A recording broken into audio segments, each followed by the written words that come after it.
Like Babylon, Jezebel is intriguingly mentioned in Revelation. So like Babylon, this means there's a Jezebel spirit that hasn't ever gone away and won't go away until God deals with it directly at the end of time. Nevertheless, I have this against you. You tolerate that woman Jezebel, who calls herself a prophetess. By her teaching, she misleads my servants into sexual immorality and the eating of food sacrificed to idols. I have given her time to repent of her immorality, but she is unwilling. So I will cast her on a bed of suffering, and I will make those who commit adultery with her suffer intensely, unless they repent of her ways. I will strike her children dead. Then all the churches will know that I am he who searches hearts and minds, and I will repay each of you according to your deeds. Now I say to the rest of you in Thyatira, to you who do not hold to her teaching and have not learned Satan's so-called deep secrets. Notice that phrase at the end. God refers to Satan's deep secrets. This is a direct reference to the secret serpent knowledge from Eden that forms the basis of the mysteries that occultists are so anxious to know. Now, obviously, the literal person of Jezebel is not going to be present in Thyatira, as she died thousands of years ago in 2 Kings in the Bible. The reference is a prophetic parallel. Just as John the Baptist was Elijah because he came in the spirit and power of Elijah, this person or influence in Thyatira will be under the spiritual control of the same demonic influences that controlled Jezebel. Thus, there is a type of demonic influence in society today and the church because this passage in Revelation 2 was written to the church that can rightly be called by the name Jezebel. This demonic spirit existed long before Queen Jezebel and indeed goes back to Semiramis. But Jezebel was so totally controlled by its nature that she has become its namesake. We also know far more about the characteristics of the spirit through Jezebel than Semiramis because her story is recorded in 2 Kings. But whatever is true of the nature of Jezebel was true of the nature of Semiramis because they were both controlled by the same spirit. The spirit of Semiramis is the spirit of Jezebel, which is the spirit of Astarte or Ashtoreth or Asherah, which is the spirit of witchcraft. In scripture, Herodias is also a type of this force. As Jezebel opposed Elijah, so Herodias opposed John the Baptist. So what about this Jezebel spirit? A Jezebel spirit above all seeks domination, and to achieve this end, she uses manipulation and intimidation. Now, although Jezebel is commonly referred to as a she, as a spirit, she can exhibit behaviors that are associated with both males and females. For example, people who recognize they are weaker than those they seek to control tend to use manipulation. This is normally true of females who may use tears, hurt feelings, and emotional guilt to get what they want. People who feel stronger than those they want to control tend to intimidate. This is more characteristic of men who may use strength, violence, or other forms of intimidation to control others for their own ends. Different methods, but the same goal, domination. This is the definition of witchcraft. The Jezebel spirit will use manipulation while she feels she's in a position of weakness, but once she has acquired the power, will switch to intimidation. We can see this in the way she threatened to murder Elijah, and I keep referring back to our Plan A and Plan B concept. Plan A is the female, manipulative way to dominate, and Plan B is the masculine, violent, and intimidating way to dominate. Interestingly, the female method is far more socially acceptable in modern society. I once heard a girl boasting that she could get guys to do anything she wanted. All she had to do was lure them with her beauty, which is the essence of femininity, and she had them in the palm of her hand. What she didn't realize is that the guy could equally use his superior physical strength, which is the essence of masculinity, to force her to do what he wanted, but he didn't. So if the guy didn't dominate her with his strength, perhaps she shouldn't dominate him with her beauty. But the subtle feminine method of control is considered almost normal in society, and so it goes on all the time unchallenged. Overt intimidation and violence, on the other hand, will put the perpetrator in jail. Spiritually, Christians should view both forms as equally offensive. Both are aiming for domination and control over another person, which is witchcraft. Now, referring back to the Jonathan Livingston seagull example, where the demons behaved like seagulls as they were being expelled and had taken on the characteristics of the thing from where they had originated, we can conclude that since the Jezebel spirit originated with Semiramis, it would follow that it has her characteristics. This spirit therefore seems more comfortable operating through women and initially tends to establish control without the use of actual physical force. She is more easily associated with classic feminine persuasion techniques, and the Bible always refers to her as a woman. You will often find the Jezebel spirit trying to get close to those who already have control. Proverbs says, "Do not let your heart turn aside to her ways. Do not stray into her paths.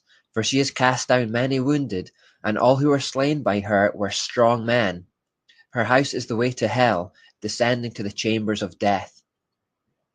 Scripture emphasizes that the intended target of the spirit is strong men. It primarily targets men with leadership skills or powerful positions such as Nimrod and Ahab. But in reality, she has a deep hatred of true spiritual authority and will always seek to replace it with illegitimate authority. She will do this through emotional pressure, witchcraft, and obsessive sensuality. But make no mistake, lust and sex are merely tools to weaken others in order for her to accomplish her goal. The subtle persuasions of femininity are used only to gain influence and to get close to those in control. She then uses this position to gradually dominate. In the Hebrew, the name Jezebel means literally, without cohabitation. She will not live with those she cannot dominate and control. She will have no equals. We saw evidence of this when Semiramis ordered the death of Nimrod and plotted to do the same to Tammuz. There are no ends she will not go to in order to gain and keep control. It is what Jezebel wants more than anything. Domination is always satanic and stands in contrast to the example given to us by Jesus, the servant king, who, being in very nature God, did not consider equality with God something to be grasped. Even when Jezebel appears to be submissive, it is usually out of carefully wrought plan to gain influence. In 1 Kings 21:8 we read, "Jezebel wrote letters in Ahab's name, and sealed them with his seal, and sent them to the elders and nobles of the city."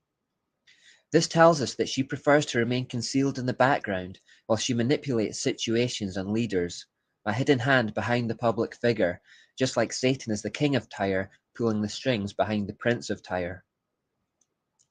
The power of the spirit of Jezebel should not be underestimated. For 7 years, God had carefully and miraculously protected Elijah from Ahab's armies. God had even commanded ravens to feed him in the wilderness. He had supernaturally met all his needs. In the Mount Carmel showdown, Elijah called down fire from heaven and resoundingly defeated and killed the priests of Baal. All Israel fell at his feet in repentance, worshipping the true God. Elijah was one of the mightiest prophets of God that the world had ever seen. He was vindicated and victorious. And yet it took a single threat from Jezebel to send Elijah spinning into anxiety and even depression. He fled to the desert and begged God to kill him. Think about this, because naturally speaking, it makes no sense. Elijah enjoyed supernatural protection for 7 years, watched fire fall from heaven, saw his enemies defeated, and still Jezebel could bring him to this condition with a single threat. This is an example of Jezebel's power to intimidate and strike fear into the hearts of men, causing them to withdraw. Jezebel will try to steal your vision. Jezebel will even make you depressed and anxious when there is nothing significantly different in your circumstances. And if there are difficult circumstances, this spirit will tell you that they are insurmountable, impossible, and overwhelming. Jezebel will make you feel like dying when in reality, you are God's man of the hour. Spiritual life may seem irrelevant and pointless. You may lose the desire to pray and the faith to try. Demonic voices will tell you it's all hopeless. You may suddenly find yourself in unreasonable anxiety, fearing tragedy or death, pessimistic and cynical. Much of what is called depression is actually Jezebel. Jezebel wants to paralyze with fear, condemnation, depression, apathy, or whatever it takes until we withdraw. The only answer for those under Jezebel's attack is perseverance in battle. And remember, the God who resoundingly defeated Baal on Carmel can do the same today.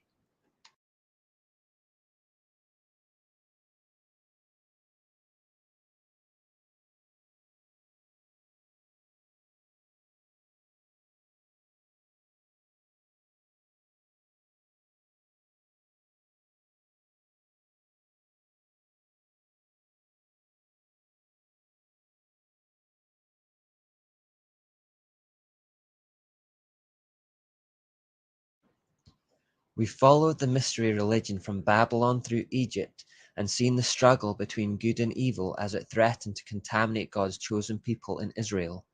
We've seen how God kept showing the Israelites that he was their God and to stay with him, and how he even went as far as to defeat Baal in a direct confrontation to prove his point in front of the whole nation. The Jews, however, just couldn't seem to stay on course for very long, and they kept sliding away into paganism. Satan had had enough of Plan A tactics by this point, and he instead switched to Plan B. Babylon invaded the nation of Israel, laid siege to Jerusalem, sacked the city, and destroyed the temple. God let this happen as a means of disciplining his people, and had even forewarned the Jews that it would happen through the prophet Jeremiah. Even when Satan appears to be winning, God is always in control. This period of Babylonian history is known as the Neo-Babylonian period, and it was the one that largely belonged to King Nebuchadnezzar II. Around 610 BC, Nebuchadnezzar was a ranking staff officer within the Babylonian army who oversaw the restoration of the Temple of Marduk, king of gods, in the Babylonian pantheon. He then rose to power around 604 BC and set about expanding the empire by conquest. He embarked on a number of campaigns to subdue and conquer surrounding nations, and it was in 590 BC that he attacked Jerusalem.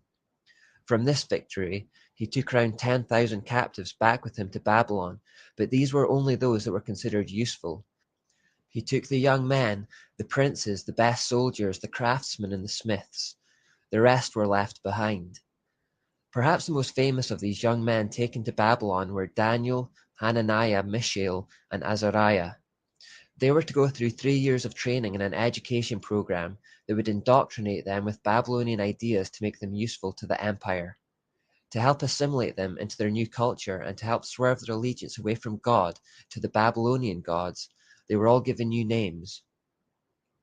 The name Daniel, which means God is my judge, became Belshazzar, which means Bel or Baal, protect his life. Hananiah, which means the Lord shows grace, became Shadrach, which means under the command of Aku. Mishael, which means who is like God, became Meshach, which means who is like Aku. And Azariah, which means the Lord helps, became Abednego, which means servant of Nego, who is God of learning. It was also upon Nebuchadnezzar's return to Babylon at the end of these campaigns that he built this monument, called the Ishtar Gate. It was at the entrance to his great city, and is the name by which Astarte or Asherah had come to be known in Babylon at the time.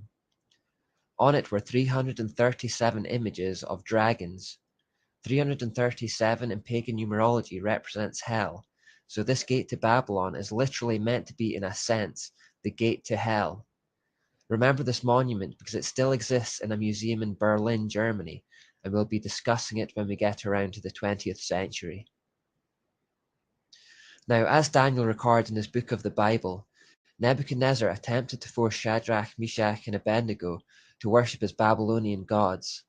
The three young men at this point give one of the most stirring speeches in the Bible, and one which conveys the exact same attitude of defiance that we need to foster today. Nebuchadnezzar said to them, "Is it true, Shadrach, Meshach, and Abednego, that you do not serve my gods or worship the image of gold I have set up?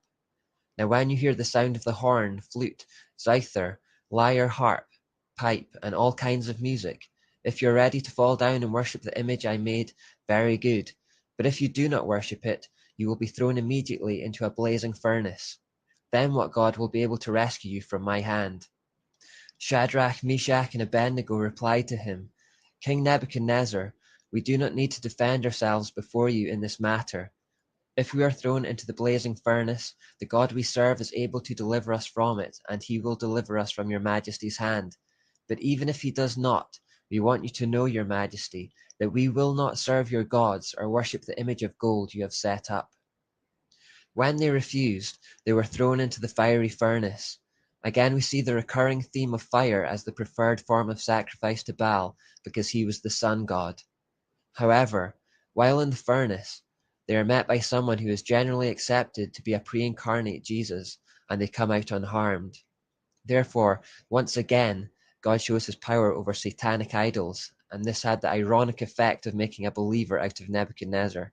Whoever would have thought that there would be a day when a Babylonian king would worship God? The key event for us, however, as we continue our journey through this time, is Nebuchadnezzar's prophetic dream and Daniel's interpretation of it in chapter 2.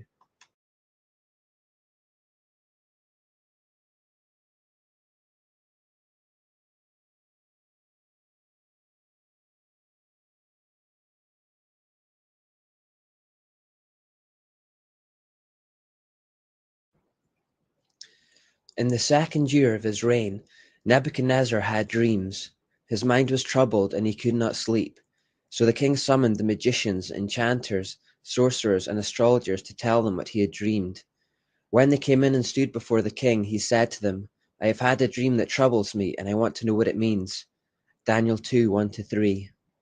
This dream of Nebuchadnezzar's came before his conversion, and as was the norm for a pagan king, he was surrounded by the usual array of astrologers and sorcerers connected with the mysteries, those who would seek to draw their supernatural powers of interpretation from Satan. They couldn't decipher the dream. Daniel, however, could. As you were lying there, O king, your mind turned to the things to come, and the revealer of mysteries showed you what is going to happen. As for me, this mystery has been revealed to me, not because I have greater wisdom than other living men, but so that you, O king, may know the interpretation and that you may understand what went through your mind. Notice first of all that Daniel establishes that God is the real source of wisdom and revealer of mysteries and hidden things. Satan claims to have the secret knowledge that he disseminates through his mystery religion, but actually, God is the omniscient one. Notice how Daniel also emphasizes that he does not know the interpretation because he has more knowledge than others. He makes it clear that he is simply relying on God. We should start noticing how much of the Old Testament tells of a constant battle between two kingdoms. You looked, O king, and there before you stood a large statue, an enormous, dazzling statue, awesome in appearance. The head of the statue is made of pure gold, its chest and arms of silver, its bellies and thighs of bronze, its legs of iron, its feet partly of iron and partly of baked clay. While you were watching, a rock was cut out, but not by human hands. It struck the statue on its feet of iron and clay and smashed them. Then the iron, the clay, the bronze, the silver, and the gold were broken to pieces at the same time and became like chaff on a threshing floor in the summer. The wind swept them away without leaving a trace, but the rock that struck the statue became a huge mountain and filled the whole earth. This was the dream, and now we will interpret it to the king. You, O king, are the king of kings. The God of heaven has given you dominion and power and might and glory. In your hands he has placed mankind and the beasts of the field and the birds of the air. Wherever they live, he has made you ruler over them all. You are that head of gold. After you, another kingdom will rise, inferior to yours. Next, a third kingdom, one of bronze, will rule over the whole earth. Finally, there will be a fourth kingdom, strong as iron, for iron breaks and smashes everything, and as iron breaks things to pieces, so it will crush and break all the others. Just as you saw that the feet and toes were partly of baked clay and partly of iron, so this will be a divided kingdom. Yet it will have some of the strength of iron in it, even as you saw iron mixed with clay. As the toes were partly iron and partly clay, so this kingdom will be partly strong and partly brittle. And just as you saw the iron mixed with baked clay, so the people will be a mixture and will not remain united, any more than iron mixes with clay. In the time of those kings, the God of heaven will set up a kingdom that will never be destroyed, nor will it be left to another people. It will crush all those kingdoms and bring them to an end, but it will itself endure forever. This is the meaning of the vision of the rock cut out of the mountain, but not by human hands, a rock that broke the iron, the bronze, the clay, the silver, and the gold to pieces. The great God has shown the king what will take place in the future. The dream is true, and the interpretation is trustworthy. So the dream was a prophetic one that explained, in the form of a statue, how the Babylonian kingdom would have three successors that would follow after it. The statue, of course, was human to represent the fact that these kingdoms were made by man for man's glory, as Babylon originally had been. The first kingdom, symbolized by the head of gold, was the Babylonian Empire itself. Daniel then states that the head of gold empire would be followed by an inferior empire, symbolized by arms of silver. Christian scholars generally regard this to be the Medo-Persian Empire, which in 539 BC conquered the Babylonian Empire. The two arms symbolically refer to the two groups, the Medes and the Persians. The third kingdom was symbolized by the statue's belly and thighs of brass. Scholars believe this is a reference to the Grecian Empire, which conquered and then came after the Medo-Persian Empire. The symbol of a belly and thighs of brass suggests that the kingdom was to start out as a united empire, but end up as a divided empire.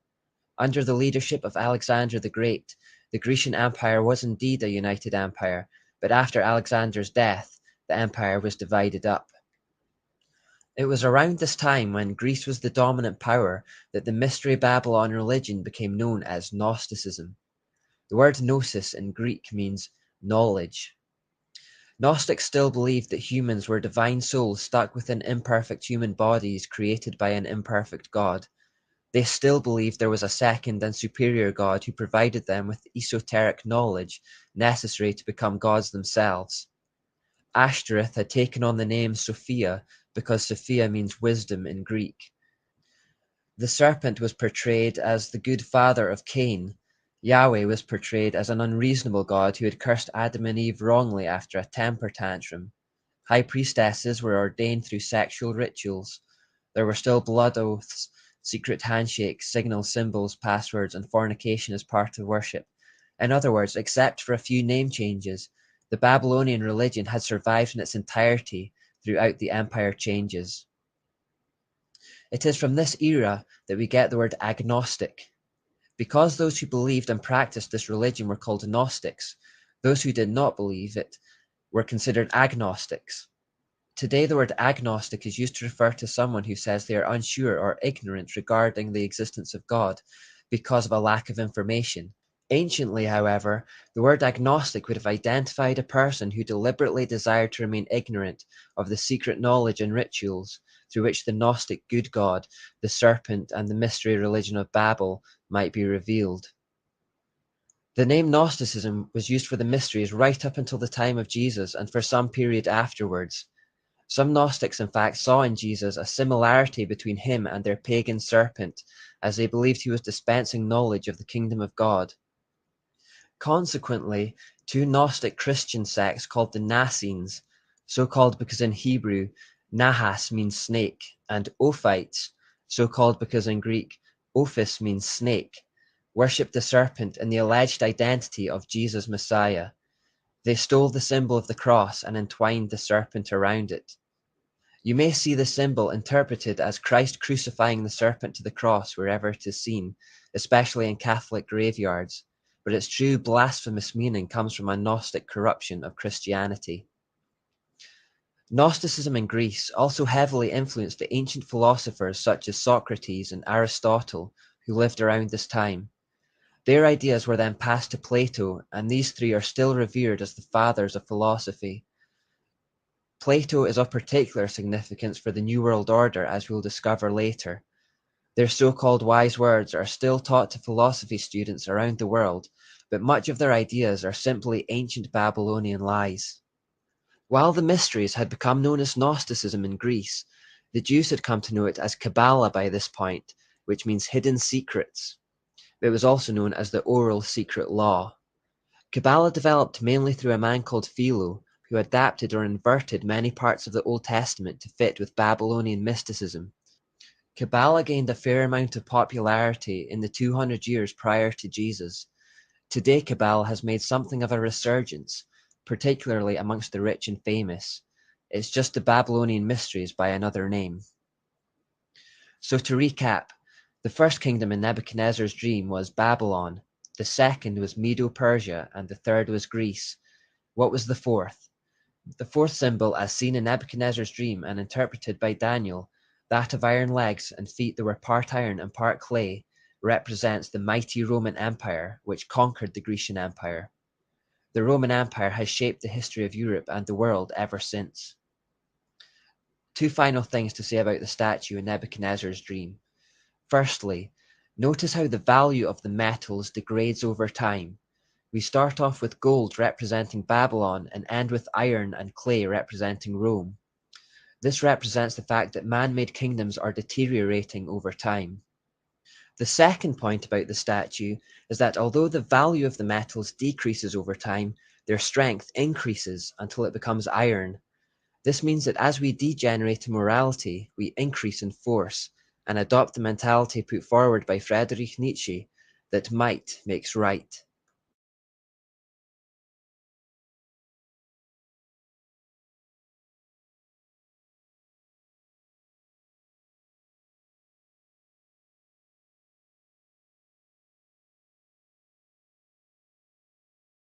From Nimrod onwards, Babylon's supreme rulers had derived their authority basically from three titles: king, god, and high priest.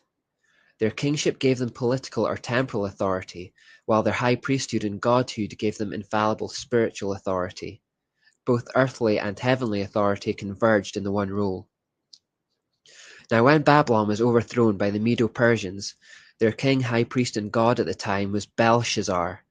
Belshazzar was killed, and so for the first time there was no direct successor to rule over the earthly Babylonian kingdom, but more importantly for us, there was no direct successor to the high priesthood of the mysteries, no figurehead. Not only that, but all the priests and sorcerers of the religion fled from Babylon to Pergamos, which is situated in modern-day western Turkey. There was this brief moment of chaos.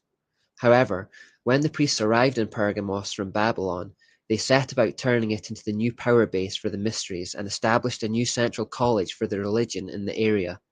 Perhaps more importantly, they placed the king of Pergamos at the time into the vacant seat of spiritual power left by Belshazzar, and he was hailed as the new high priest of the religion. And so for a time at least, the power base of the mystery religion moved from Babylon to Turkey. It is at least partly for this reason that the Lord refers to Pergamos as Satan's seat in Revelation 2:13. This is part of the building that existed there. Like the Ishtar Gate, this monument to Satan survives until the modern day in Berlin, Germany, having been taken there by Kaiser Wilhelm II, who was fascinated with the occult in 1902. He was well aware of its significance, and upon seeing it rebuilt in Germany, Wilhelm stated that it was the proudest moment of his reign. As the power base of the mysteries in ancient Pergamos, this monument may perhaps be considered the literal seat of Satan, a scene of ancient emperor worship and ritual slaughter of Christians. It was also during this brief time at Pergamos, which incidentally means height or elevation, where the god Aesculapius was worshipped in the form of a serpent.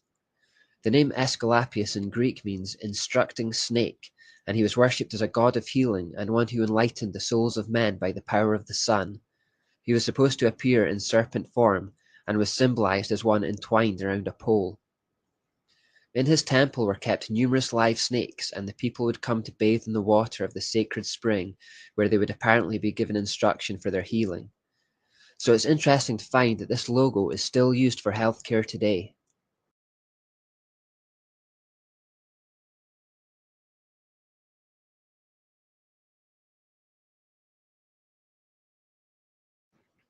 You may also see the following. This is called a caducus and is actually a result of confusion by people in the late 19th century who thought it represented the same thing as Aesculapius. This symbol has ancient associations with commerce, eloquence, deception, and trickery, but it's still used for healthcare today regardless. You may notice it includes a winged sun disk. This symbol is normally associated with Egypt but was used by several other cultures. Thomas Milton Stewart explains. Horus, the virgin-born redeemer of the Egyptians, came into the world to destroy the enemies of the great sun god Ra. Therefore Horus changed himself into the form of the winged sun disk and took with him the goddesses Nekhbet and Uatchit in the form of two serpents. After their successful war upon the enemies of Ra, Horus commanded Thoth, the god of secret wisdom, that the winged sun disk with the erect serpent should be brought into every sanctuary of all the gods of all the lands of the south and north. A similar sculpture exists on Mount Nebo in Jordan. This sculpture is called the Brazen Serpent, and so we have a mountain named after the god Nebo with a serpent and sun disk at the top. So associated with many of our healthcare systems, we have the serpent's so-called secret wisdom, sun discs, and symbolism associated with deception. If we place our healthcare systems in the hands of that serpent and look to him for secret wisdom for healing, rather than God, don't be surprised if it doesn't work or brings sickness and drug dependencies instead of health. It is estimated that well over half of all Americans are now on prescription drugs for chronic illnesses, and that they now kill 300% more people than illegal drugs do. Not to mention that we now use our healthcare for death rather than healing and abortions, and we'll come to that again later. The situation at Pergamos lasted for several hundred years until around 133 BC, when Attalus, the last king of Pergamos, died and left in his will all his dominions to the Roman people. Thus the kingdom of Pergamos merged entirely into Rome, and once again no one could openly lay claim to the title of high priest of the Babylonian mysteries. The position was vacant once more. At the time, the Roman Republic did not consider its rulers to be gods in the Babylonian style. This all changed, however, with Julius Caesar.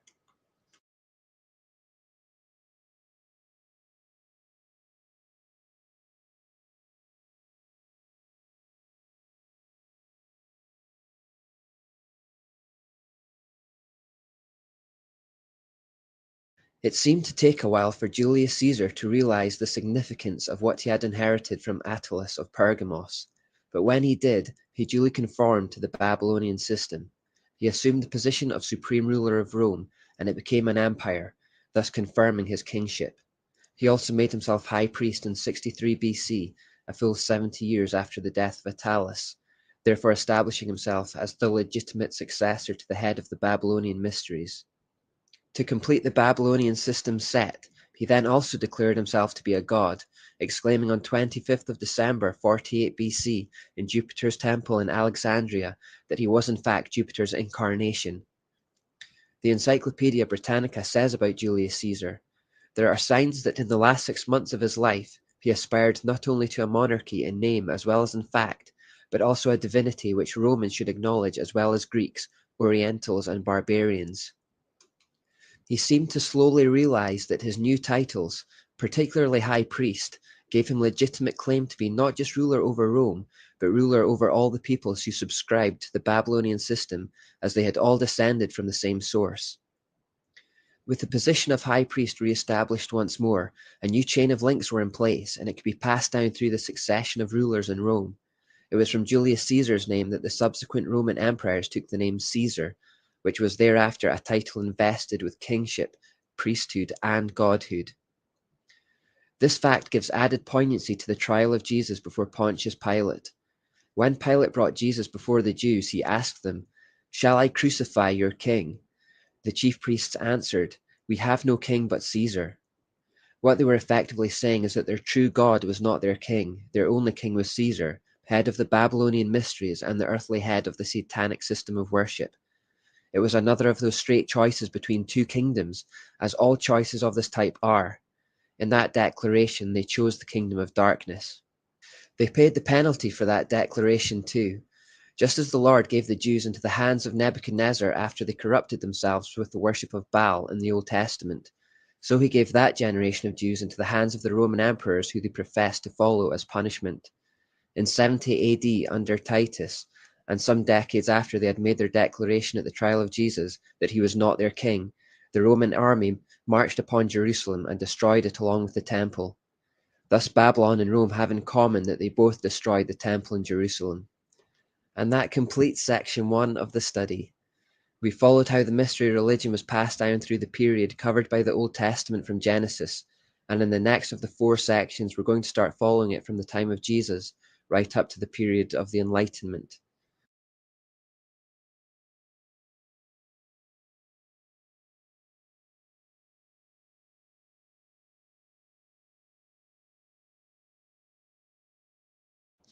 Satan had intended to destroy the Jews before God's promise to send a savior could be fulfilled, but he failed. It was while the Roman Empire was at its peak that the clock ran out in his efforts, and the time arrived for the ultimate fulfillment of God's promise to Abraham and Sarah that the whole world would be blessed through their descendants. Jesus, the Messiah, was born. The Jews had made it. They had survived Satan's attempts at seduction and destruction. They had survived the Plan A's and the Plan B's. They had survived the persecutions, invasions, the periods of captivity, and general struggles that came with the territory of being God's chosen people in a world full of satanic enemies. The time had come for the serpent's head to be crushed, as prophesied way back in Genesis 3. Jesus crushed the head of the serpent, but his heel was bruised in the process. He was crucified at the hands of the Romans, but then rose from the dead on the third day, defeating sin and crushing death. He restored man to God and repaired the disconnection that had taken place when Adam and Eve had sinned in the Garden of Eden. In the person of Jesus, the world saw God in human form. We saw his character and nature more clearly than we ever had before. He corrected the errors that had crept into the Jews' religion and revealed and established a new covenant. Jesus' arrival marked a new phase in God's plan. Having spent the Old Testament years concentrating on building a relationship with the Jews and revealing himself to them in a world filled with false Babylonian gods, it was time for those people, those early Christians, to now take the responsibility of introducing the God they knew to the rest of the world, to invade the surrounding pagan territories with the truth about God. Jesus came to create and train a band of followers that would take the good news of salvation to the world. He told them to then make disciples of others. In other words, they were then to train others in the same way he had trained them, who were then to train others to do the same. By this method, the gospel message exploded exponentially across the world. These early Christians, led by the apostles, set off on missionary journeys, taking the good news to the ends of the earth, and people believed wherever they went. Hundreds and thousands were added to the numbers of believers daily. A huge sea change occurred as Christianity broke through. God's people were suddenly on the offensive, spreading light into a dark world. 2 points to take from this. God had spent the Old Testament years introducing himself to the Jews so that they could then introduce him to the rest of us Gentiles. So a key point here is that nothing that God ever gives us is just for ourselves. Everything he gives us is for the benefit of others. Secondly, for church leaders, notice how effective small groups are for explosive growth and really solid discipleship. If Jesus' 12 disciples followed his orders and made 12 disciples of their own, that would be 144 disciples. If they each had 12 of their own, that would be 1,728. If they each had 12, that would be 20,736. If they each had 12, that would be 248,832. And if they each had 12, that would be 2,985,984 disciples. So within 5 phases, we've gone from 12 Christians to almost 3 million. After this Know Your Enemy series is finished, the next step is to know how to engage with and defeat that enemy. So we may go into that at a later stage.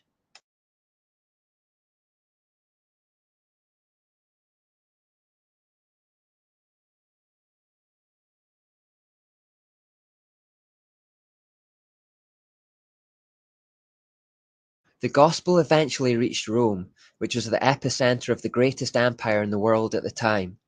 What happened here would have particular significance because what was decided in this city would be carried across Europe and the earth to its furthest outposts. So what did happen here? Christianity dropped into the midst of a city completely under the spell of Babylonian worship and whose emperor was the current high priest of the mysteries. Not an easy beginning. The people of Rome were thoroughly indoctrinated with the habits, superstitions, and traditions that had originated with Nimrod and Semiramis. To be honest, it was a cesspit. Therefore, it should come as no surprise to learn that Christians were bitterly persecuted by the Romans, who tolerated everyone except those who believed in Jesus. The claim that particularly infuriated Roman emperors was that Jesus was the way, the truth, and the life, and that no one comes to the Father except by me, as he said in John 4:16. This was a direct challenge to their position as gods.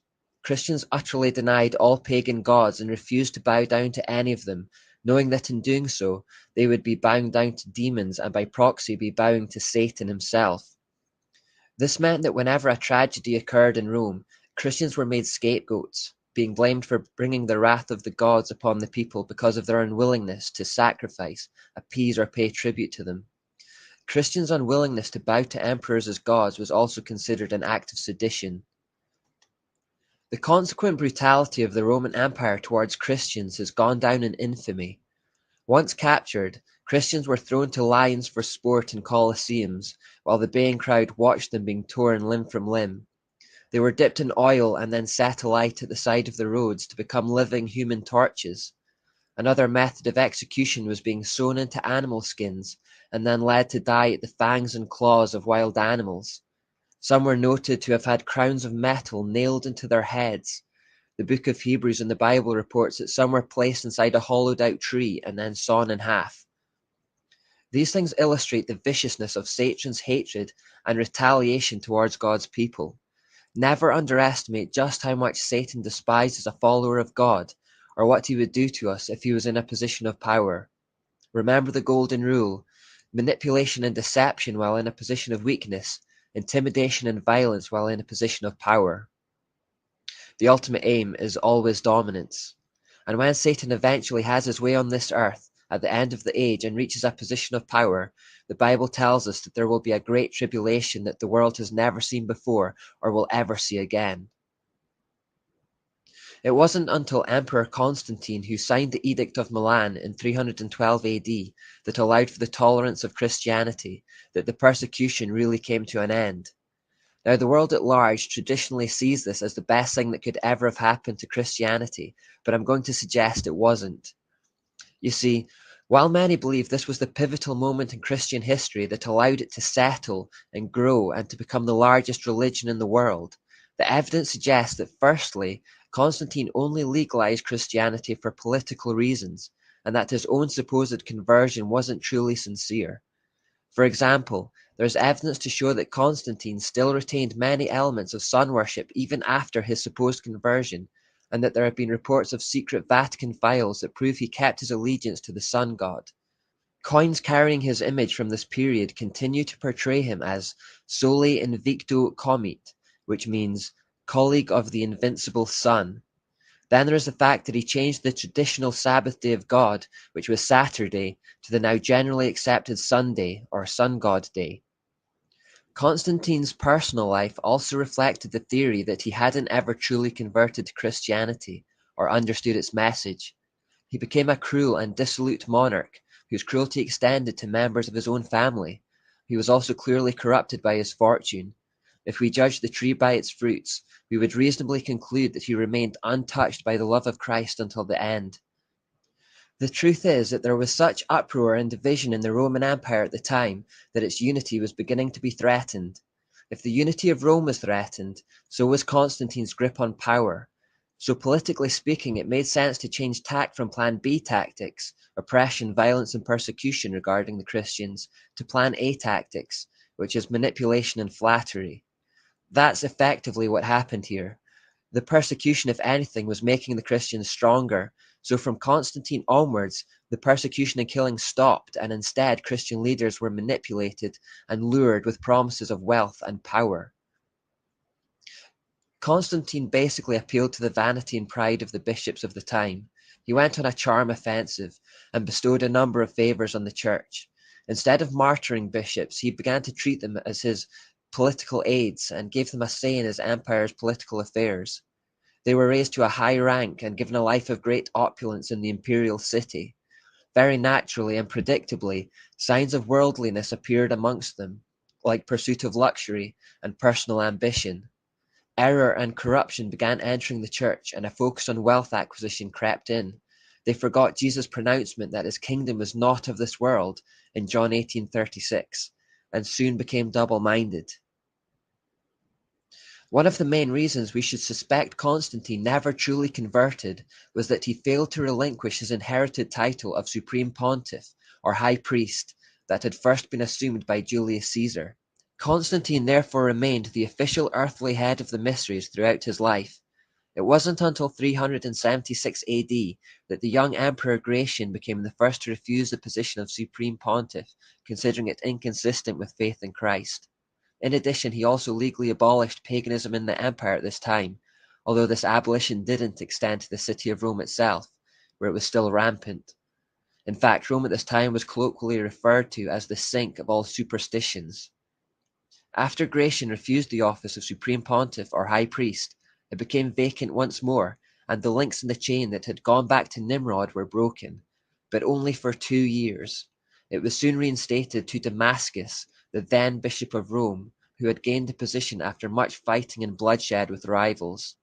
This position of Supreme Pontiff has been held by the Bishop of Rome ever since.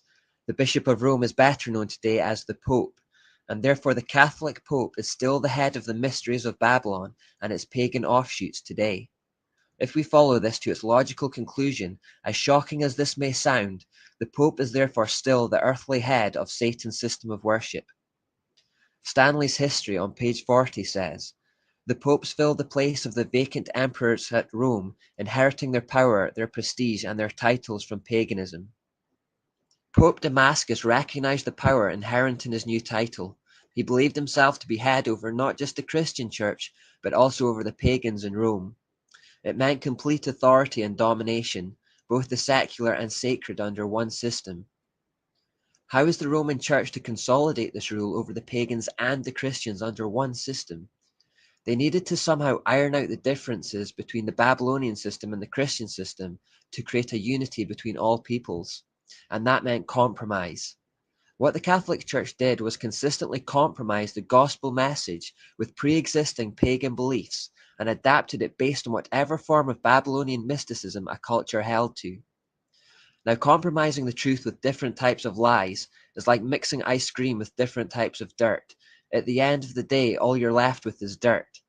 So while the average historian will explain that from 378 AD onwards, within 50 years, the spread of Christianity had completely vanquished paganism in Rome, that's not what happened.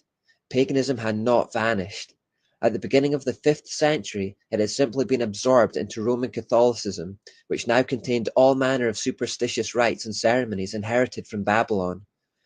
Pagan doctrines, rites and symbols were incorporated into the church and merely covered with a facade of Christianity. It was this, and not an outpouring of the Spirit, that brought a multitude of pagan worshippers into the Church of Rome. Catholicism basically became paganism with a Christian mask. It was after this time that the words of warning given by the Apostle Paul to Timothy began to be fulfilled. The Spirit clearly says that in later times some will abandon the faith and follow deceiving spirits and things taught by demons.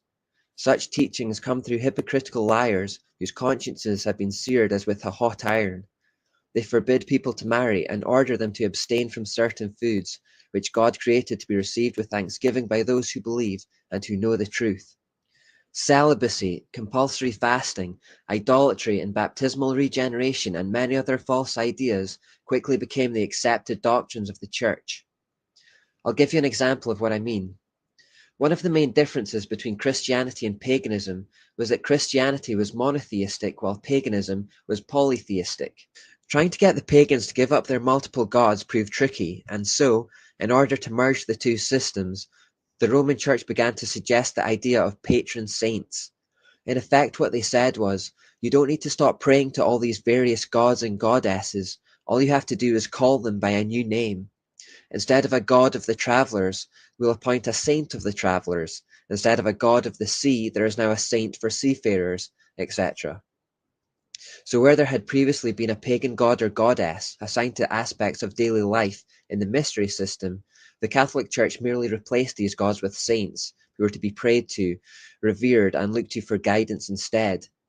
Because many people had carved idols of gods and goddesses in their house, they weren't asked to discard them completely, but just to revere them under a new name and identity.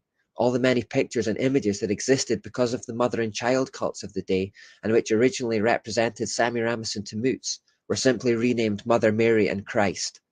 The paganism was not removed, it was just given a makeover. Another problem for effecting change was the festivals of the day. People's years were marked by religious holidays much like our own are today. Imagine trying to get everyone in the world to give up Christmas next year. It would be a nearly insurmountable task. People love their holidays. The Catholic Church decided that instead of abandoning the old pagan holidays, they would simply adopt them under a new meaning.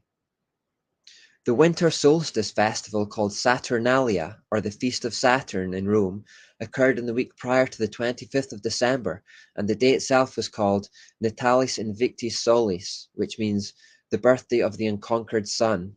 Indeed, 25th of December was widely regarded by all Babylonian religions to be the birthday of Nimrod. It's a date that crops up frequently. In Egypt, Isis, who is the equivalent of Ashtoreth and who was worshipped as the Queen of Heaven, was said to be born in this date also. So what did the Catholics do? Effectively, they said, keep your festival, but let's just adopt it as the birthday of Jesus Christ instead. Similarly, the spring equinox festival for the goddess of fertility, associated with regeneration, was adopted as Easter. The name Astarte or Ishtar became Easter in Gaelic, and it's from this name that we get the word Easter. Eggs that originally represented fertility were Christianized as a representation of the stone that was rolled away from the front of Jesus' tomb. It was also as a result of merging Babylon with the church that the idea of Lent was introduced. Lent has no biblical basis whatsoever, but was merely an essential part of the Babylonian spring festivals that Catholics adopted under a new meaning. In autumn, there was a harvest festival that honored the goddess Pomona, and this became Christianized as All Souls' Day, with All Saints' Day coming on the 1st of November to again honor the saints. It is better known today as Halloween, the night where evil is celebrated most overtly. As a night to honor the Catholic saints, it is effectively a night to honor demons. The practice of bobbing for apples originated with the celebration of Pomona, who is the goddess of fruit and trees. In this, we may also see a link to the Tree of Knowledge. Can we say that bobbing for apples is a reenactment and celebration of the moment when Adam and Eve ate of that tree? As the Roman Empire spread to Celtic areas, where the mysteries had become Druidism, the date became a night to honor the god Samhain. Now note the similarity between the names Samhain and Satan. What this all adds up to is simply that when it was made legal in Rome, Catholicism did not Christianize the pagan religions, but that the reverse is true. The pagan religions polluted Christianity to produce Catholicism. Catholicism gradually became nothing more than the mystery religion with a Christian facade. So before we end this part, it's probably thrown up a lot of questions. Should we go to church on a Sunday instead of a Saturday? Should we celebrate Christmas and Easter in the light of this knowledge? I know some people have uncovered this information and now don't. Firstly, I would say to do away with the Catholic saints and don't pray to them as they are in fact demons. Also, Halloween should always be completely off the agenda for a Christian. It remains from all possible angles nothing but a celebration of evil, witchcraft, sorcery, darkness, occult activity, and demons. Christians should have nothing to do with this holiday, as it never has been rooted in anything other than the occult. In fact, it's been said that asking a Christian to celebrate Halloween is like asking a Holocaust survivor to celebrate Hitler's birthday. That's not too far off the mark. With regards to the others, one Bible verse keeps coming to mind. And whatever you do, whether in word or deed, do it all in the name of the Lord Jesus, giving thanks to God the Father through him. Should we boycott Christmas as a celebration of Christ? I don't think so. We should just make sure that we celebrate it unto the Lord, that we shouldn't get sidetracked with the secular side that is ultimately not of God's kingdom. When some choose to make Christmas about Santa, we should choose to make Christmas about Christ. When some choose to make Easter about rabbits, we should celebrate it unto the Lord and make it about Christ also. I would, however, encourage that we stop calling it Easter and instead get into the habit of calling it Resurrection Sunday. Remember that in all things there are two competing kingdoms, the kingdom of God and the kingdom of darkness. Whenever there is a secular parallel to our Christian holidays, it can be guaranteed that the secular parallel is coming from Satan to take attention away from Jesus. Whatever we undertake and whatever we celebrate, we should do it unto the Lord, shunning secularism in the process, which is ultimately just a part of the kingdom of darkness. You may still think I'm being too harsh on Catholicism after this, so in this next section we'll start to uncover its symbolism in more depth.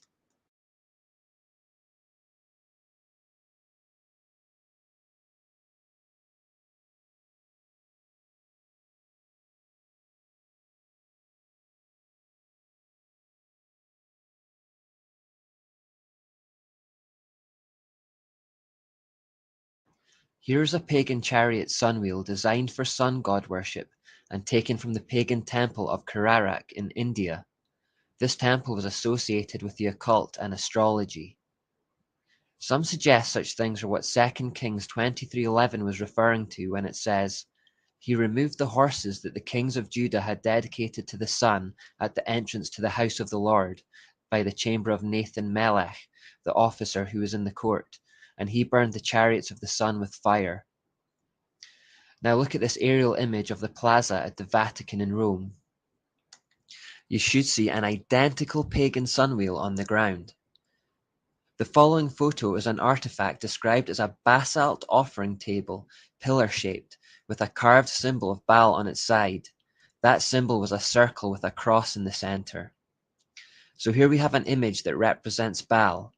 Now let's zoom closer into the center of the sunwheel in the middle of the Vatican Plaza, and we'll see this.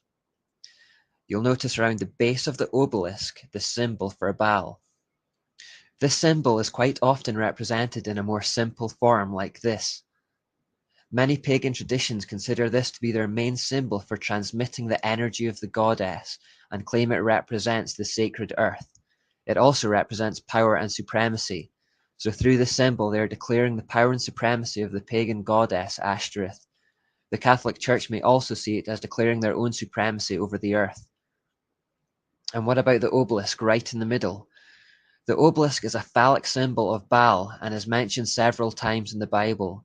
In Hebrew, the word matzdaba means something stationed, i.e., a column or memorial stone, an idol, a garrison, or a standing image or pillar. The word matzdaba is used in the following verses.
So we can see from the multitude of verses that not only were they extremely prevalent in ancient times, but that God utterly despises them and would have them destroyed and turned into dust because they represent the satanic Baal and Asherah.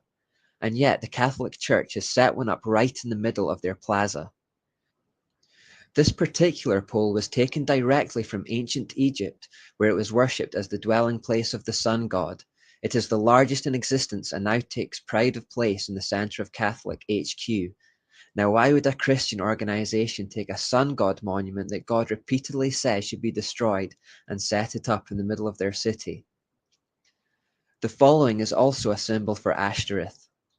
This is called the sun sign, and if you were to look down from directly above the Vatican obelisk, this is a fairly accurate representation of what you would see. A dot within a circle. What does it mean? Well, remember, the mystery religion is obsessed with sexuality. In this symbol, the phallic obelisk is represented by the dot in the center, and the circle itself is the feminine part, or the womb. By placing the phallic pole within the circle, it represents a sexual union between the male and the female. We see these symbols replicated time after time in Catholicism. For example, notice the symbol of Baal on the papal stole here. The following is also to be found in Rome. It supposedly depicts Peter.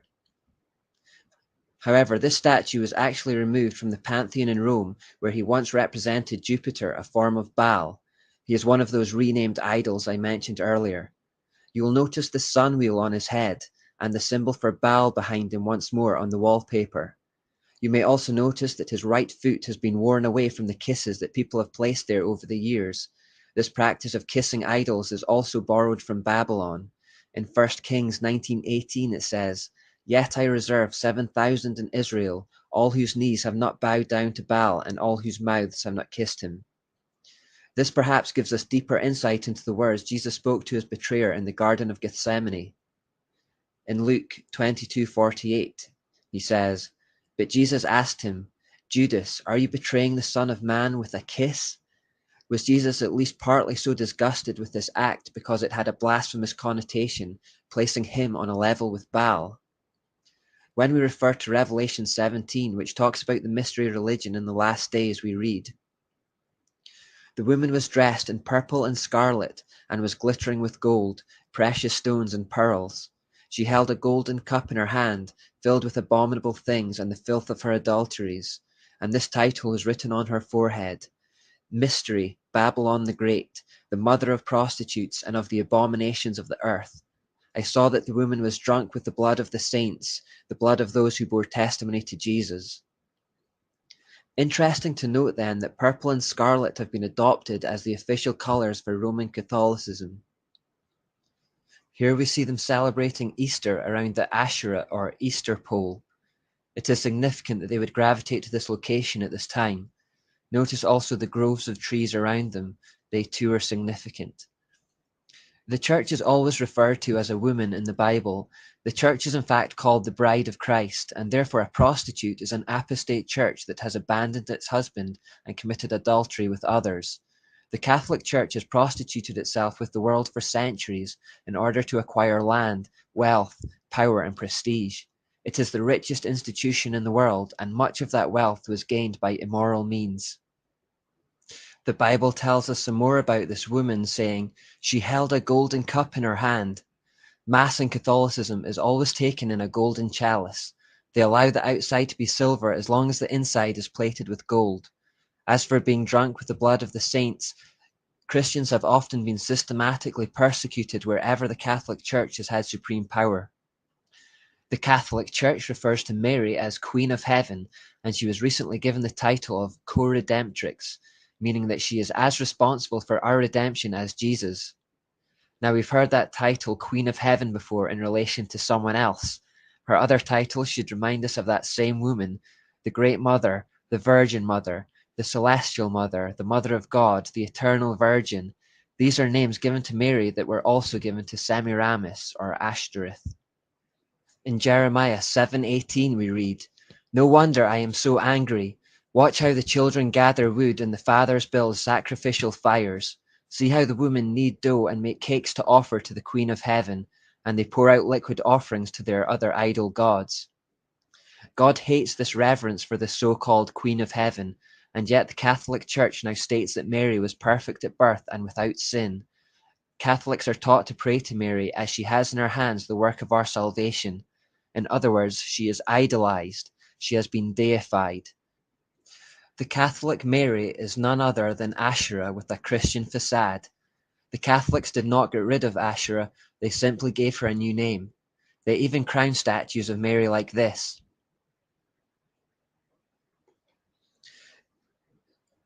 Catholic doctrine states, "The one holy, Catholic, and Apostolic Church, as led by the Bishop of Rome, successor to Peter, the first Pope, has always venerated the Blessed Virgin Mary, including her sinlessness, for the Church follows Scripture, especially the New Testament, which she herself compiled, as perfectly as she follows her tradition."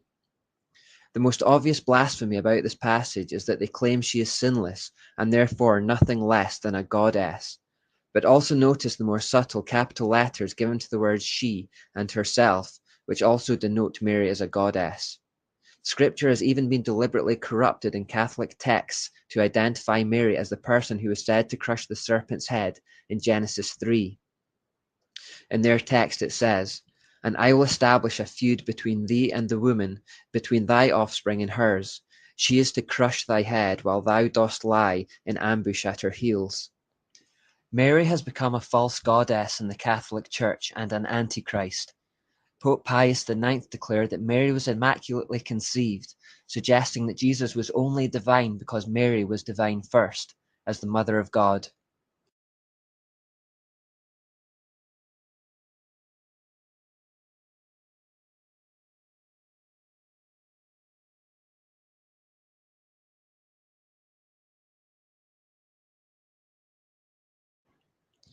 Here's a photo packed with symbolism to finish.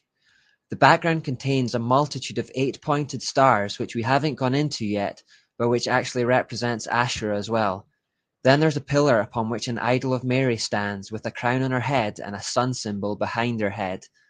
Symbolism allows hidden information to be communicated in plain sight.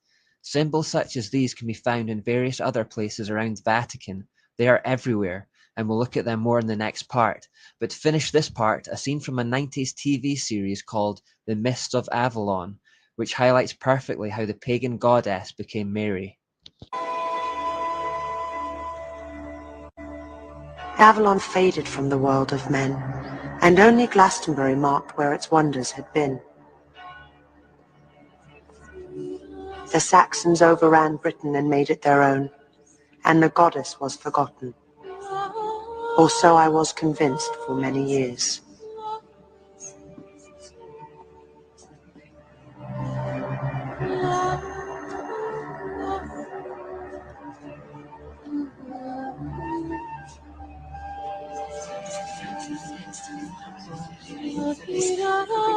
Virgin Mary, Mother of God, pray for me.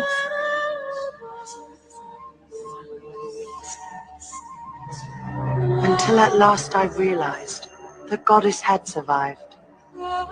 She had not been destroyed, but had simply adopted another incarnation.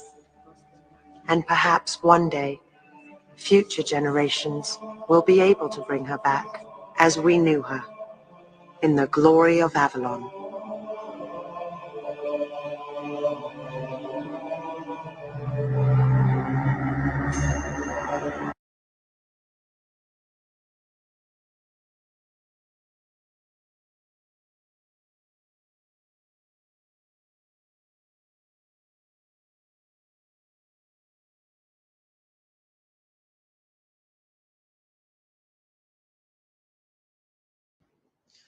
Let's look at some other Catholic symbols.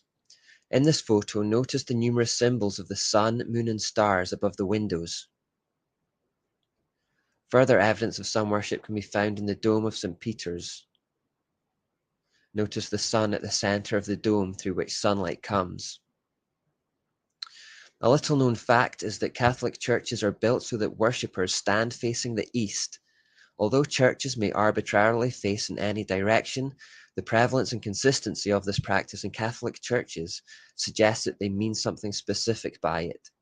Just as the Jewish temple had worshippers facing to the west, and the tabernacle likewise had its entrance on the east side, it is strange to find that this has been reversed.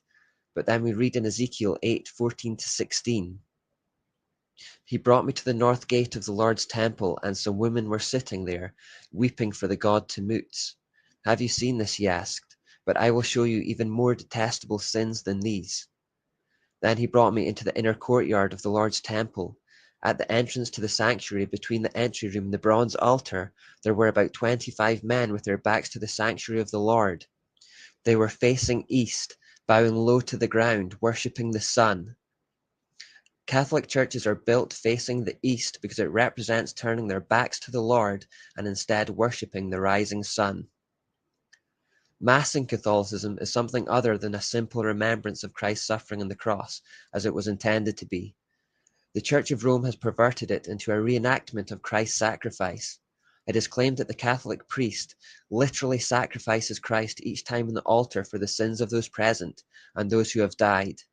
The idea is that Jesus' death and resurrection was not a once and for all act, but that they need to continually crucify him over and over to keep atoning for sins.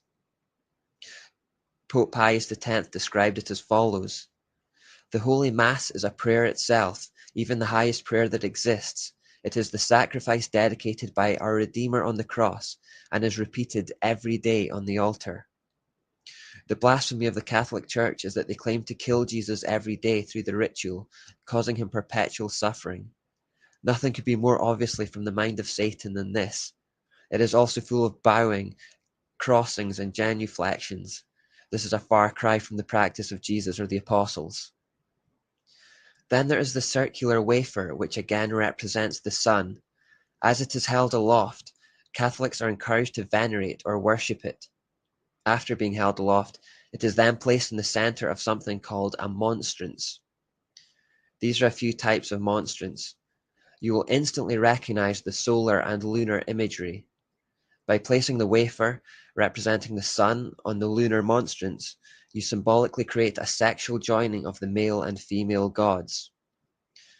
You may also notice that this monstrance looks like the logo for the United Nations, and we'll get into that later. The joining of the sun and crescent moon in this way was prevalent in pagan cultures. In this example, which is a pagan Canaanite pillar, we see raised hands in praise of the sun disk within the crescent moon. In this next one, we see an Egyptian statuette of an Apis bull, which is one of the most complete representations of Mystery Babylon religion there could ever be. We have the bull itself, which, as we know, represents Nimrod. We have the sun disk representing Tammuz. We have the crescent moon, which represents Semiramis, and the serpent representing Satan, all compiled into one statue. So this is the most evil statue that you could possibly imagine. In this final example, we see an ancient depiction of Isis, the Egyptian Asherah, the female goddess, with the same symbolism. She is holding her son Tammuz. Then there's the sun disk on her head within the crescent. Often within sun disks, you'll see a face like this. Wherever you see a face within a sun, you're looking at a representation of Baal. Another feature of Catholicism is the crucifix. This is the image of Jesus still nailed to the cross, and only Catholics use it. Often depictions are far more graphic in their detail than this and include blood and gore. This is linked with the blasphemous doctrine of the Mass, where Christ is continually sacrificed on the altar. By perpetually displaying Jesus on the cross, they are continually crucifying him. Another feature of such crosses can be the circle or sun image around the intersection, as shown here. It is particularly prevalent in what are now called Celtic crosses. Referring back to the previous part, you should notice that it creates the quartered circle symbol, which represents Asherah, and which is supposedly used to transmit the energy of the goddess. The idea of continual works or sacrifices to appease the gods and to earn your salvation is a pagan one and exists in all false religions. As it was once put very succinctly, every other religion says, do, but Christianity is the only one that says, done. The sacrifice of Christ was a one-time only event that is completely sufficient for the atonement of sins. Jesus is now victorious over death, and salvation comes by faith alone. Satan would rather see Jesus being perpetually and endlessly punished, however, and hence these continuing representations of Christ on the cross. Satan is clinging hopelessly to the past and enslaving humanity with works-based religion, which always either leads to feelings of pride or worthlessness, and both are as bad as each other. The Catholic idea of purgatory, where people spend a temporary period between heaven and hell being purified of their sins through punishment, again has no biblical basis whatsoever. It is entirely Babylonian. The idea of the halo, a circle of light or a sunburst around the head, is also a Catholic invention rooted in sun worship. Often when Mary is involved, the halo takes the form of a circle of stars, each one representing her demonic offspring. The name Vatican itself actually means the divining serpent and comes from the Latin vatis, which means diviner, and can, which means serpent. The The word and act of celibacy comes from the name of a Roman pagan goddess, Cybele, and has no biblical basis whatsoever. The letters IHS are common in Catholicism, and although the official line is that they stand for Jesus Hominum Salvator, which means Jesus, the Saviour of men, it also happens to be the initials for an Egyptian form of the unholy trinity, Isis, Horus, and Seb. Now, this one may seem like pure conjecture, but another key point that we'll go into later is that in occultism, there is always a double explanation for symbols like these. There is always a false, seemingly light and good meaning, and a true but dark meaning. The sunburst surrounding the letters gives the game away a little in this particular symbol. There is in fact no need for me to highlight individual examples, as many notable Catholics are fairly candid about their adoption of paganism. For example, in The Externals of the Catholic Church by John F. Sullivan we read, "It is interesting to note how often our Church has availed herself of practices which were in common use among pagans. Thus it is true in a certain sense that some Catholic rites and ceremonies are a reproduction of those pagan creeds." In The Story of Catholicism on page 37 we read, "It has often been charged that Catholicism is overlaid with many pagan incrustations. Catholicism is ready to accept that accusation and even to make it her boast. The great god Pan is not really dead, he is baptized." Now Pan is listed in the Satanic Bible as the horned god and is one of the infernal names of Satan. Obviously Satan cannot be baptized. Cardinal Newman, who was recently given sainthood by the Catholic Church, admits in his book that the use of temples and these dedicated to particular saints and ornamented on occasions with branches of trees, incense, lamps and candles, votive offerings on recovery from illness, holy water, asylums, holy days and seasons, use of calendars, processions, blessings on the fields, sacerdotal vestments, the tonsure, the ring in marriage, turning to the east, images at a later date, perhaps the ecclesiastical chant, and the Kyrie eleison are all of pagan origin and sanctified by their adoption into the Church. In The Faith of Our Fathers by Cardinal Gibbons we read, "The penetration of the religion of Babylon became so general and well known that Rome was called the New Babylon." In Life of Constantine by Eusebius we read, "In order to attach to Christianity great attraction in the eyes of the nobility, the priests adopted the outer garments and adornments which were used in pagan cults." In Religious Tradition and Myth by Dr. Edwin Goodenough we read, "The Church did everything it could to stamp out such pagan rites, but had to capitulate and allow the rites to continue with only the name of the local deity changed to some Christian saint's name." But we can find many other examples if we choose. We sometimes see the Pope and other members of the Catholic clergy wearing Saturno hats, for example, and this is in honor of the god Saturn. Most other times priests wear mitre hats, and these are connected to Dagon, another type of Babylonian god. Here's a depiction of Dagon alongside the Pope with his mitre. Here you may also see that the Pope is holding a staff called the Twisted Cross. Roman Catholic author Piers Compton writes about it in his book, saying, "The Twisted Cross is a sinister symbol used by Satanists in the 6th century that had been revived at the time of Vatican II. This was a bent or broken cross on which was displayed a repulsive and distorted figure of Christ, which the black magicians and sorcerers of the Middle Ages had made use of to represent the biblical term Mark of the Beast. Yet not only Paul VI, but his successors, the 2 John Pauls, carried that object and held it up to be revered by the crowds, who had not the slightest idea that it stood for Antichrist." So the staff being held in the Pope's hand is an open representation of the Antichrist, but only if you're initiated with the knowledge to really see that. This is the nature of the occult, things that are in the open but whose true meanings are concealed.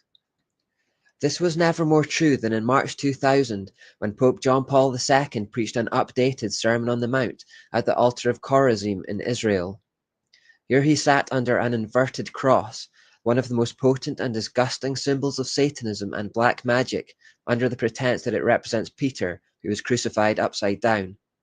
Once more he holds up the twisted cross depicting the Antichrist for the adoration of the crowd right in front of it. Behind them all is a Christ-like mural displaying the words that he is coming soon, but as we'll discover later, this character for who they wait is in fact the Antichrist. These pictures represent perfect examples of how occult symbolism always has two meanings: a false public and acceptable front, and then a true hidden meaning behind it. This is another common symbol of Catholicism, the XP or the Chi Rho. The false and light explanation is that it represents Christ, as the first two letters in Christ's name are X and P in Greek. Now, this is an extremely tenuous link at the best of times, but Albert Pike in the Freemason Handbook, Morals and Dogma, reveals the true origin of this symbol. The active and passive principles of the universe were commonly symbolized by the generative parts of man and woman. The Indian lingam was the union of both, as were the boat and mast and the point within a circle, all of which expressed the same philosophical idea as to the union of the two great causes of nature which concur, one actively and the other passively, in the generation of all beings. What he's basically saying is that it's another expression of the point within the circle we looked at earlier. It represents sexual union. Then there is the Vatican's crest. This is clearly a serpent or dragon, which is the symbol for Satan himself. Just a couple more to finish. In Rome, there was a male god called Janus, who had a female partner called Cybele, from which we get the word celibacy. Cybele was always depicted wearing a tower as a crown, which was on account of her being the first to erect towers in cities, and this helps identify her as Semiramis under a new name. Janus was always depicted as carrying a key, because he was considered to be the grand mediator between heaven and earth. He was worshipped as the god of doors and hinges, and was called the grand opener and shutter, meaning the door of heaven would not be open to your prayers unless you first invoked Janus. The worship of Janus prevailed in Asia Minor at the same time the Lord commanded John to write in Revelation, "To the angel of the church in Philadelphia write, these are the words of him who is holy and true, who holds the key of David. What he opens, no one can shut, and what he shuts, no one can open." God is specifically proclaiming here that he is the Lord and the one true God who alone opens and shuts the door of heaven, not Janus or Cybele or any equivalent. As the head of the mysteries on earth, the Supreme Pontiff held similar keys which were symbolic of his spiritual and earthly authority, hence the image of the two keys on the shield. One key is gold, representing the power to bind and loose in heaven, while the other is silver, symbolizing the power to bind and loose on earth. The Supreme Pontiff was therefore given the name the Interpreter because he was the link between heaven and earth. In Chaldee, the original language of the mysteries, the word interpreter becomes Peter. Thus we see how the keys of Janus and Cybele would become known as the keys of Peter. And this is the origin of the unbiblical myth perpetuated by Catholics that the biblical Peter is waiting at the gates to heaven, ready to admit or turn away individuals who would seek to enter. It simply comes down to a bit of wordplay with the Chaldean word for interpreter. The repetition of Hail Marys as a mantra to absolve yourself of sins is also from paganism. Jesus warned about it when he said, "When you pray, don't babble on and on as people of other religions do. They think their prayers are answered merely by repeating their words again and again." In later times, the popes would arrogantly claim to be infallible, something that is true only of God. By setting themselves up as gods, they, like Nimrod, consolidated their power by claiming to have spiritual and divine authority as well as political authority. Do your own explorations and you will find a lot more that give the game away. I've spent so long in Catholicism because it's important we realize the Babylonian mysteries are not some ancient belief system that died way back in the mists of time. The Babylonian religion is alive and well today, in this case disgustingly and confusingly wrapped in a cloak of Christianity. Christians are often confused about how we should relate to Catholicism, and many see it as a legitimate form of Christianity, and there are ecumenical movements today that are capitalizing on that ignorance. Many Christians feel like they have to apologize for the Crusades and the Inquisitions, even though true Christians were often the ones on the receiving end of those, as we shall soon see. Catholicism is the largest religion in the world today. The second largest is Islam, and we'll look at that next.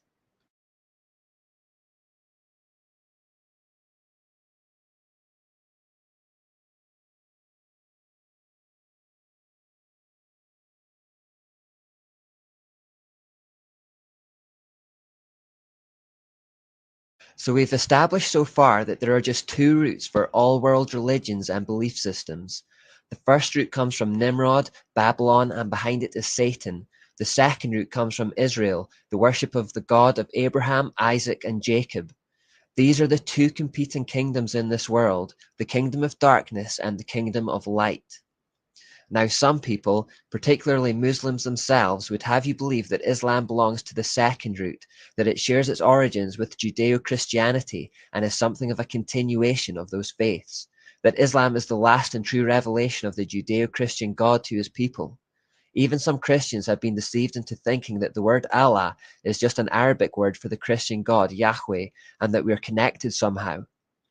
While we can't go through every religion one by one to show the links to Babylon, it's worth taking a little time to study Islam because of its prevalence on the world stage right now. So what I intend to do in this part is briefly show that Islam finds its roots in Babylon. The beginnings of Islam go back to Muhammad, who was born in 570 AD in Mecca, and who is revered in Islam as the last great prophet of God, usurping the authority and preeminence of Moses, Elijah, and even Jesus himself. Because religions tend to assume the character of their founding figure, this is the best place to start in understanding Islam. The Muslims have one holy book called the Quran and several other volumes called Hadith, which are oral traditions relating to the words and deeds of Muhammad. Hadiths are considered important tools for determining the Muslim way of life. Sahih al-Bukhari and Sahih Muslim are thought to be particularly authoritative. According to the Hadith of Bukhari, Muhammad used to retire to a cave alone where he would spend long periods of time, several days, praying to Allah. It was in the cave that he experienced an encounter with an angel who apparently gave him a revelation from God. The angel asked him to read some writing, whereupon he replied that he couldn't read. Muhammad was illiterate. The angel then pressed upon him with such force and in such a way that he felt like he was going to die. Clearly, it was a distressing experience. Upon returning to his wife Khadija, he is reported to have been terrified, indeed his neck muscles twitching with terror, and convinced that he had encountered something satanic. Now his wife Khadija had a Roman Catholic cousin called Waraka. Khadija ran to Waraka to report this experience to him to see if he had any insight from his Catholic religion. In response, Waraka wrongly referenced Moses as receiving revelations from the angel Gabriel in this manner, and suggested this could have been what had happened to Muhammad. The angel Gabriel is in fact only mentioned in the Bible 4 times, twice in Daniel and twice in Luke, and never in relation to Moses. After hearing about this, however, Muhammad's mind was changed about who he had just had an encounter with. He began to think of himself as a prophet who had been visited by an angel of God. As a result of this experience, however, Muhammad became suicidal and attempted to kill himself on multiple occasions. He had 2 main periods of suicidal thinking, where he began attempting to throw himself from mountains in a bid to find relief from mental torture. I said to myself, your humble servant is either a poet or a madman, but Quraysh shall never say this of me. I shall take myself to a mountain crag, hurl myself down from it, kill myself, and find relief in that way. The second period of suicidal thoughts came when these visitations ceased. The inspiration ceased to come to the messenger of God for a while, and he was deeply grieved. He began to go to the tops of mountain crags in order to fling himself from them. From these passages that show Muhammad's suicidal mental state, it seems clear he was visited not by an angel, but by a demon or possibly Satan himself, as Muhammad himself had first suspected. Now, visitations from angels who give people a different message were foreseen by the Apostle Paul in his letter to the Galatians.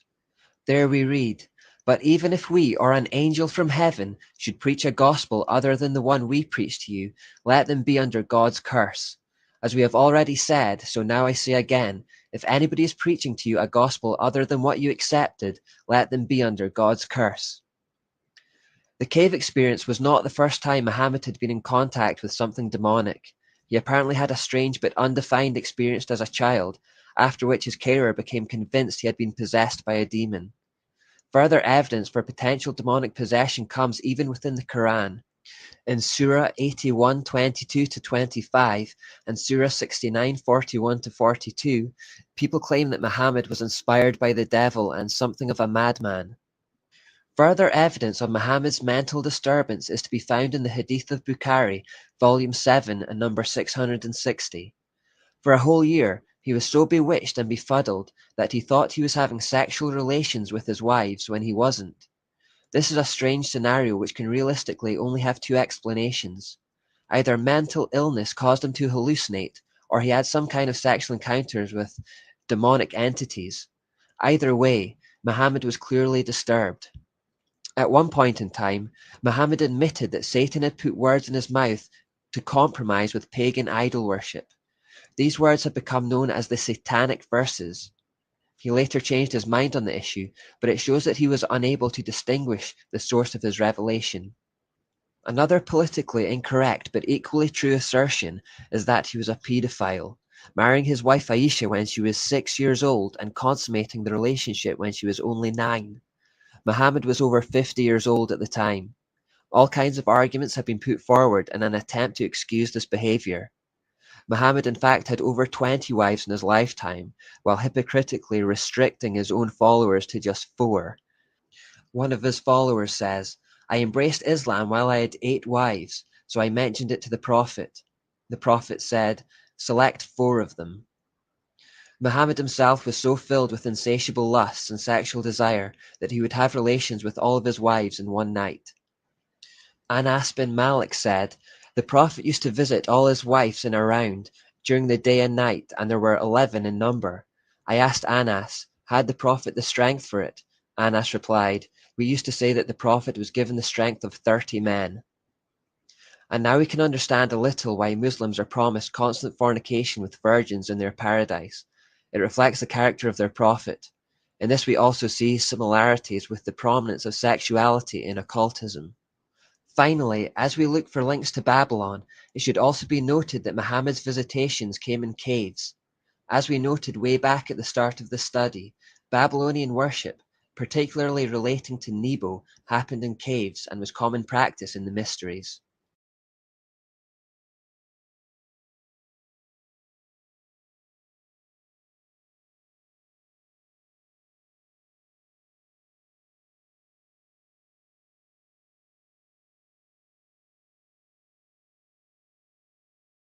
Muhammad was born into a culture where moon god worship was dominant.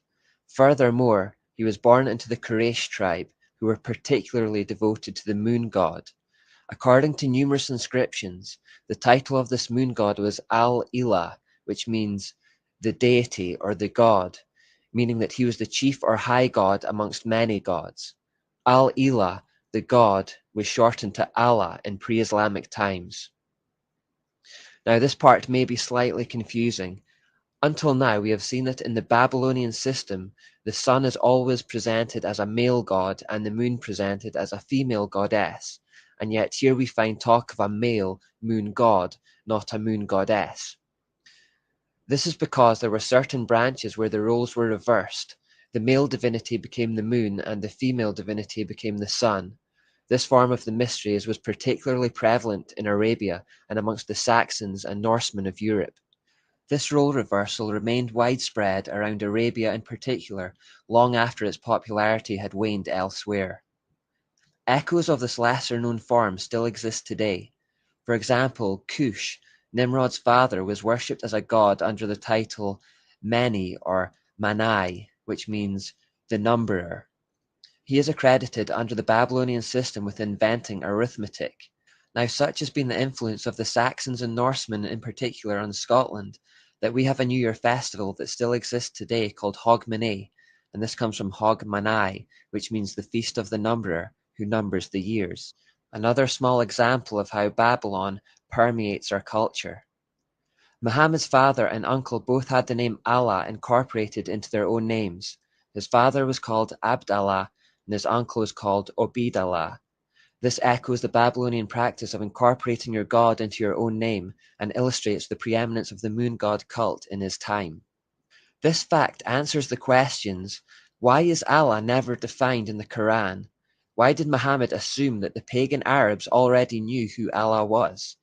The answer is because they already did know who Allah was. He was their moon god. Muhammad wasn't attempting to introduce the concept of a new god in the Quran, He was merely building on the one that already existed in the area. All Muhammad did was go one step further than his fellow pagan Arabs. While they believed that Allah, the moon god, was the greatest of all gods in a whole pantheon of gods, Muhammad said that Allah was not just the greatest god amongst many, but that he was in fact the only God. In effect, he said, look, you already believe that the moon god Allah is the greatest of all gods. All I want you to do is accept the idea that he is the only God. I'm not taking away the Allah you already worship. I'm only taking away his wife and his daughters and all the other gods.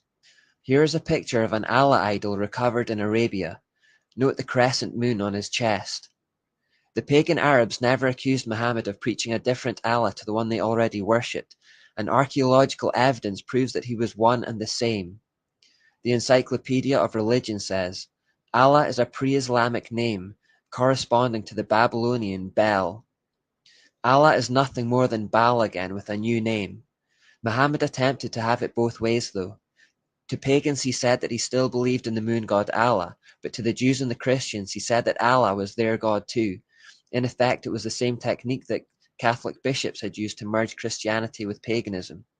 Many Christians today have swallowed the lie that Allah is the same as the Christian God, when he is in fact Baal. Fortunately, Jews and Christians of that time recognized Muhammad's deceptive ideas and rejected Allah as a false god. Of course, this angered Satan no end, and by consequence it angered his puppet Muhammad no end. And we know that when plan A, manipulation and flattery, fails with Satan, he quickly resorts to plan B, intimidation and persecution. We perhaps never see this more clearly than in the relationship Muhammad had with the Jews. The Quran has a distinct split personality that correlate to two periods in Muhammad's life. At the start of his life in Mecca, he was relatively obscure and had no particular type of influence. He was in a position of weakness. In the second part of his life, he moved to Medina as a wealthy and powerful warlord. There, he was in a position of power. So all the earlier writings from his time in Mecca are generally peaceful. This was the period when Muhammad was in a position of weakness and trying to convince the local Jews that he was a prophet of their God, the Plan A years. All the later writings from his time in Medina, after he had risen to a position of wealth and power, are full of hate and anger towards the Jews who had rejected him. These are the Plan B years. He started calling for their slaughter and waged war against them, along with anyone else who rejected him or his message. Now, it's important to understand that in Islam, there is a principle of abrogation. This simply means that wherever there's a contradiction between verses and the Quran contradicts itself a fair amount, the later one cancels out the earlier one. So since the violent, warring verses are the later ones from his time in Medina, they cancel out the earlier, peaceful ones from his time in Mecca.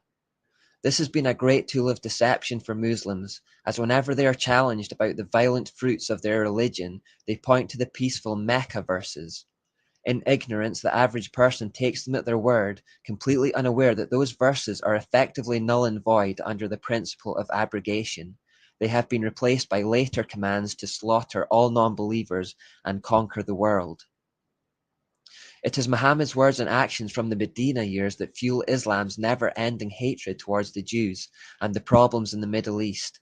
It is the words and actions of Muhammad in the Medina years that encourages and condones all forms of terrorism, lying, deceit, violence, murder of non-believers, oppression and domination as a service to Allah. Islamic terrorists are not acting contrary to the example of Muhammad their prophet. They are acting in perfect harmony with his own actions 1400 years ago. The Bible says that you shall know a tree by the fruit it bears.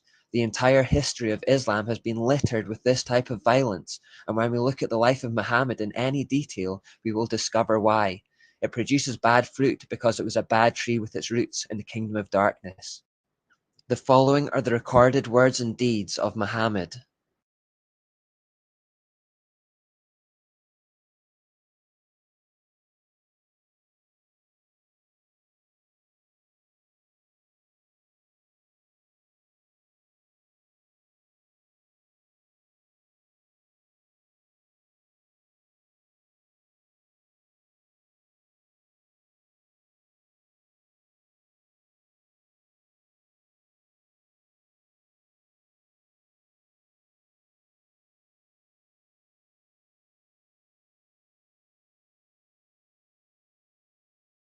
In the following example, we see Muhammad suddenly and conveniently receive a message from Allah to rape captured women.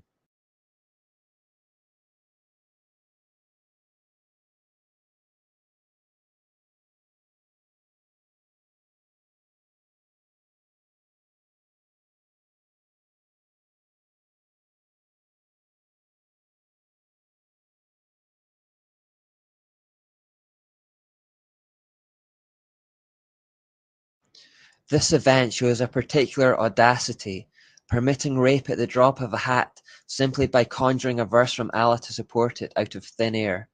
Any whim or fancy that took him could be acted upon if he claimed he was doing it under divine authority or instruction. Muhammad understood what Nimrod and Semiramis understood, that spiritual authority gives temporal authority. Wherever Satan is involved, there is often a telltale hatred for the Jews, and this comes through loud and clear in Islam.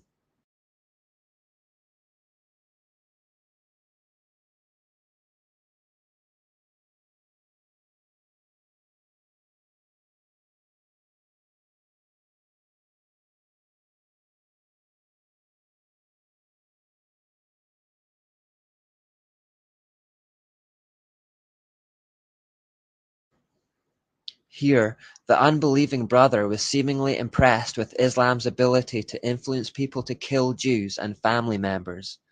This practice continues to this day in the Muslim community. Parents will kill children and brothers will kill siblings who leave Islam and call it a mercy killing. The brother in this instant converted on the spot, although we can't be sure he didn't do it out of self-preservation. Islam has a long history of forced conversions where the alternative is death. Muslims have been taught that their redemption will not come until all Jews have been destroyed, and therefore they will not stop fighting against them until they have reached this end. The prophet Ezekiel reports a time when Arab nations will team up with Russia to attempt to wipe out Israel. They will be driven to do this partly because of this prophecy. If the Jews are not wiped out, according to Islam, their false Messiah can't come. Do not be misled by claims of Muslims that their gripe with Israel is about land. Satan wants the Jews destroyed, as he has done from the beginning of time. He has hardwired this desire into the core of Islam through Muhammad, and they will work towards that end, no matter how much land Israel gives them. Muslims believe that they must kill all Jews, or their religion has been proved to be false. It's that simple. The United Nations are attempting to create a two-state solution where Jews and Palestinians share the land, but we know from our studies of the character of the satanic Jezebel spirit that it will not be content to share control of anything.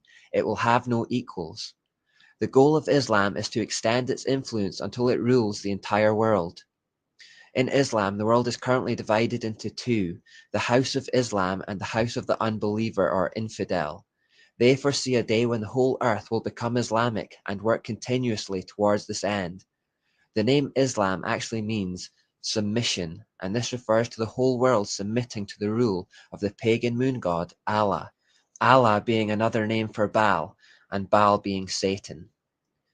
They believe that world peace will only come when they have triumphed over all the so-called infidel.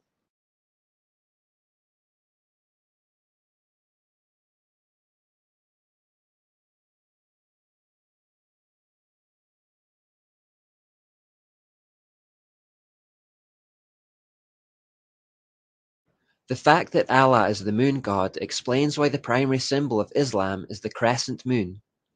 It is also why Muslims fast during the month which begins and ends with the appearance of the crescent moon in the sky. What about the star that so often accompanies it? This is an adaptation of the old symbol for the sexual joining of the male and female deity. These are Egyptian and Babylonian examples. Islam has adopted other important features and rites that betray its pagan roots. Mecca, the holy city of Islam, was also the center for pagan religions of pre-Islamic Arabia, for example. At the center of the pagan worship in Mecca was the square stone temple called the Kaaba. Following the widespread belief in the powers of magic stones, the famous black stone was embedded in the wall of the Kaaba. Such black stones were found in other places in the pagan Middle East and were representative of Saturn. The pagans of pre-Islamic Arabia believed that they needed to bow and pray towards Mecca at set times in the day. Furthermore, they believed that one should make a pilgrimage to worship at the Kaaba at least once in one's lifetime, to process round the Kaaba 7 times and to kiss the black stone. All these rites were continued in Islam. The Quraysh tribe saw to it that all manner of different religions were allowed in the Kaaba, so as to extend the influence of Mecca as a center for many religions.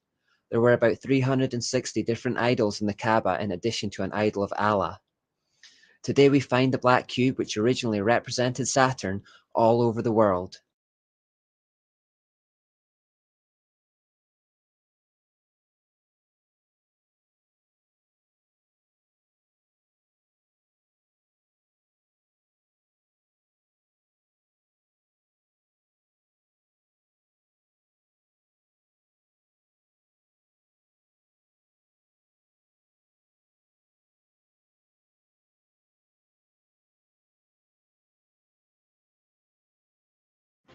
Fans of the Transformers movies will know that it portrays the cube as the source of all life.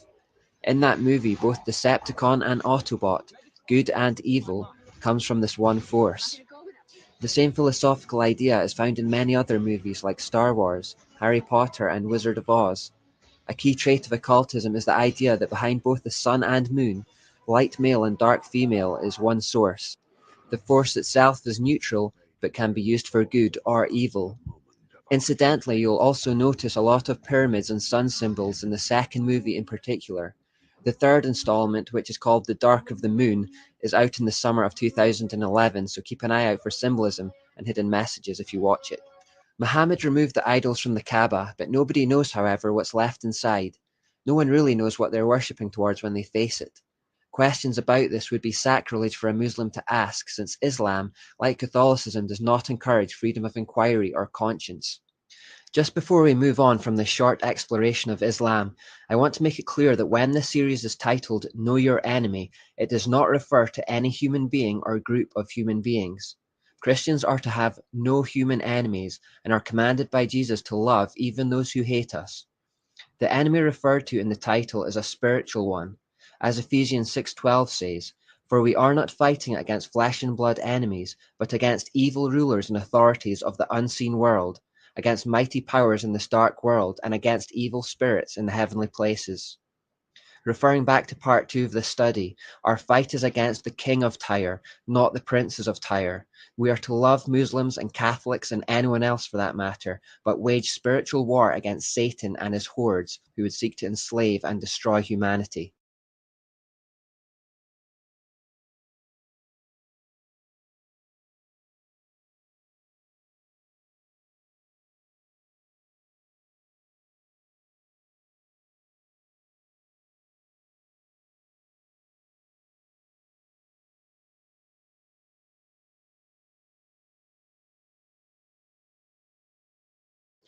Although Catholicism is a sun god representation of the mysteries and Islam is a moon god representation, it's interesting to cross-reference them to point out some commonalities that betray a shared origin. Since the end goal of Satan is to undo the scattering of Babylon and return the world to a single one-world religion, it is these kinds of commonalities that he will play upon to bring that unity at the end of time, not just with Catholicism and Islam, but with all religion that stems from Babylon.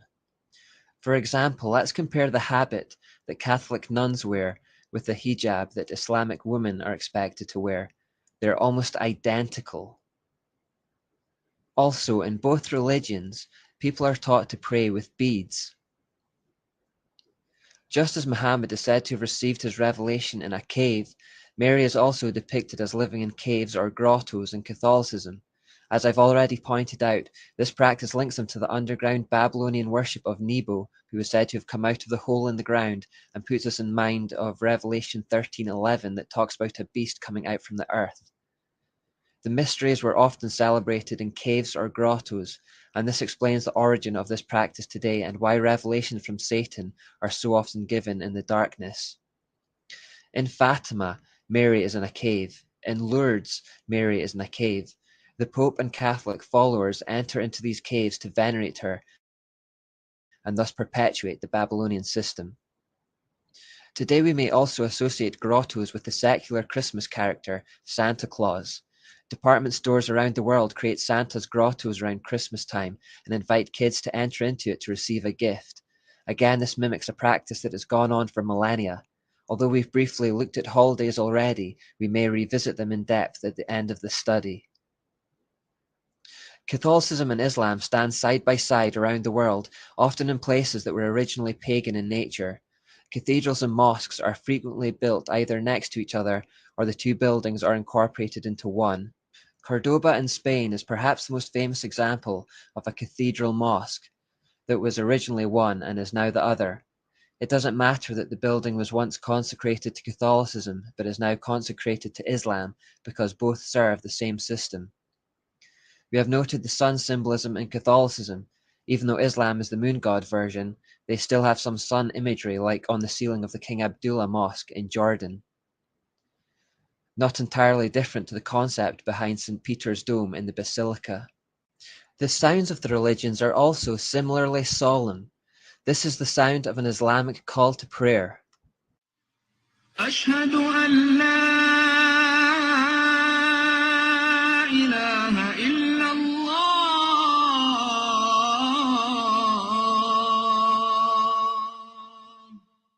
Now compare it with the sound of a Gregorian chant.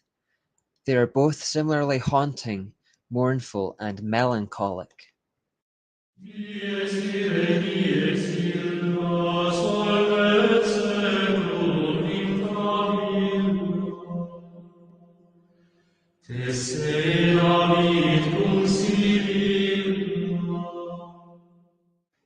Both religions also make use of the telltale satanic all-seeing eye. This is a typical example from an Islamic taxicab where they are used as a charm to ward off evil and for protection. You will also unsurprisingly find this symbol in Catholicism. This is one example found on the confessional at the Cathedral Milano in Italy. To the ancient Egyptians, the right eye represented the sun and the left eye represented the moon. That is why in Egyptian forms of the eye, it is surrounded by makeup that normally identifies it as the right eye, the eye of the sun god, Osiris or Horus to them. In this example, note the sun rays representing the supposed illumination that comes from the eye. One of the great ancient Egyptian temples was the Luxor Temple. Helena Blavatsky, an important occult figure that we'll look at later, said that within such temples, obscene acts of homosexuality were conducted as a form of worship to Set.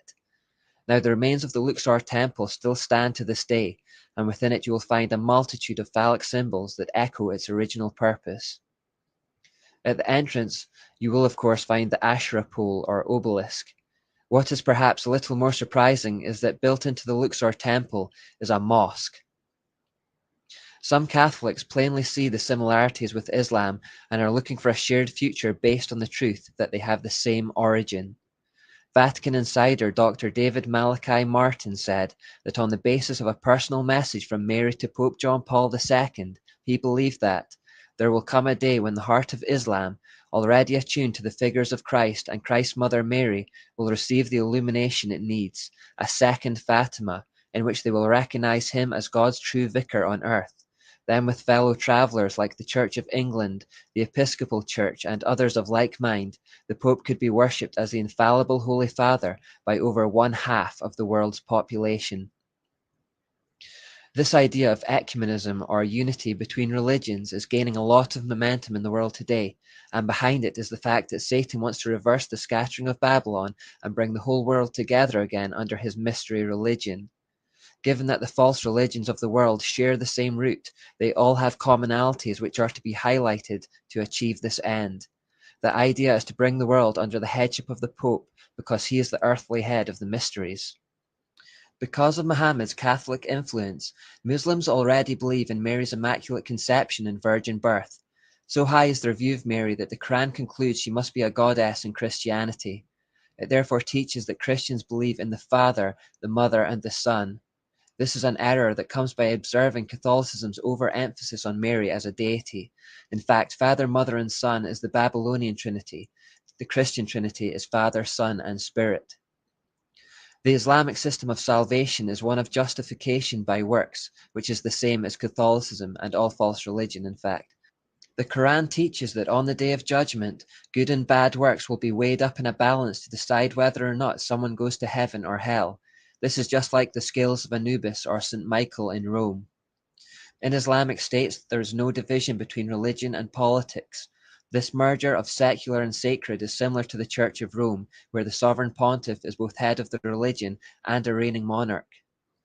A final similarity with the Church of Rome is persecution, firstly of Jews and secondly of Christians. This is an indicator of Satan's presence. The Jews were granted full citizenship of Rome in 212 AD. However, when the empire became Catholicized under Constantine 100 years later, this toleration of Jews declined and persecution began. This was the start of a long history of terrible persecution of Jews by the Church of Rome. Likewise, we have already seen how Muhammad developed a hatred of the Jews and took to attacking and massacring them. In conclusion, we should be careful not to bow to the pressure of the politically correct lobby and blaspheme the name of God by placing him on a level with Allah, or to even suggest that they are one and the same under different names. Allah is Baal. We should also be clear in refusing to compromise with Catholicism and its Babylonian ways.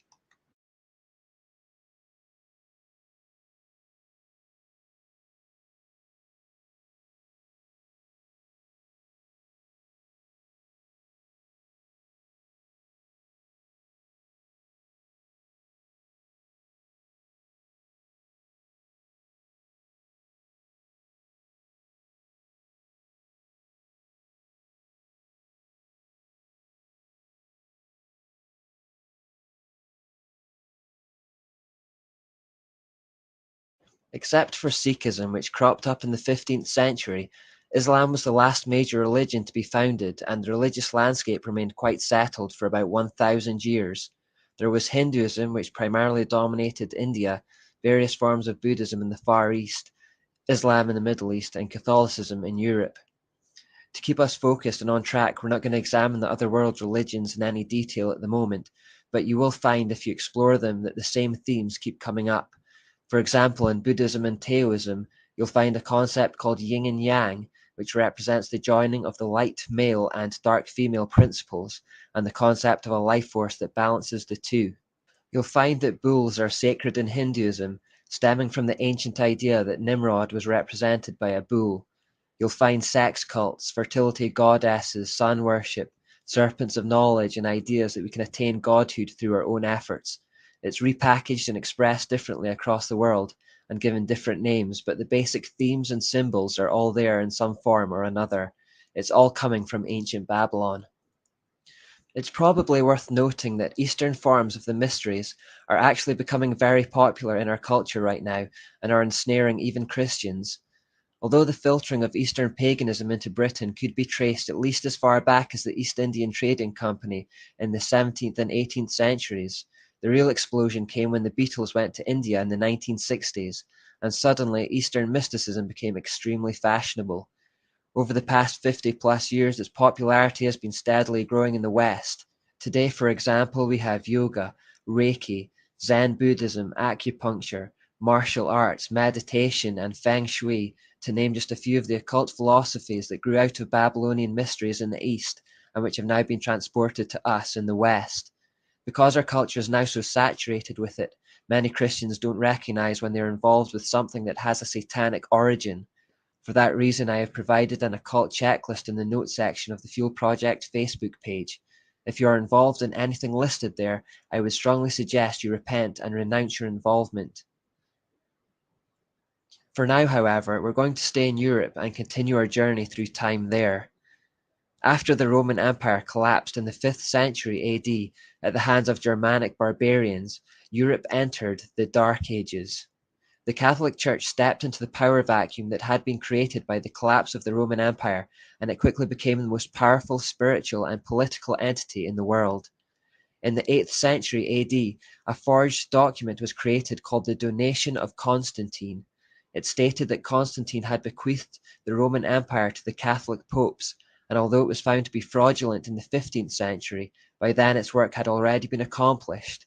legal authority over the kings of Europe was already in the hands of the Pope and the Catholic Church. It took a while to secure the new system in Europe, though. In the 7th century, the Pope went looking for a protector to defend Catholic territories. Pepin, the leader of the Franks, was chosen, and he was bribed with a promise that if he cooperated in this mission, his place in heaven would be secured.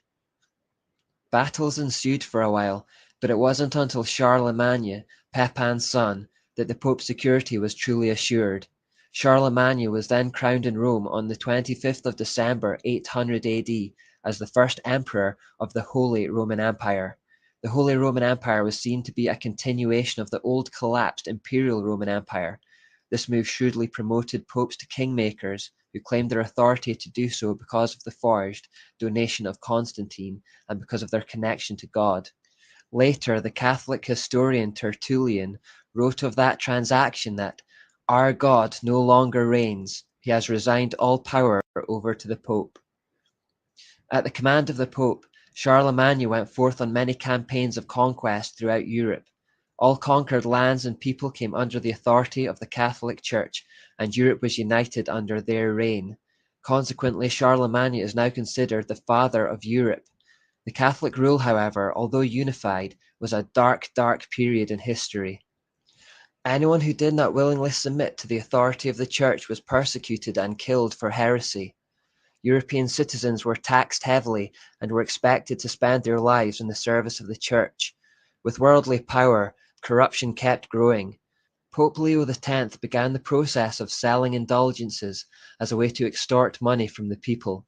This means that he offered forgiveness of sins for a fairly small amount of money.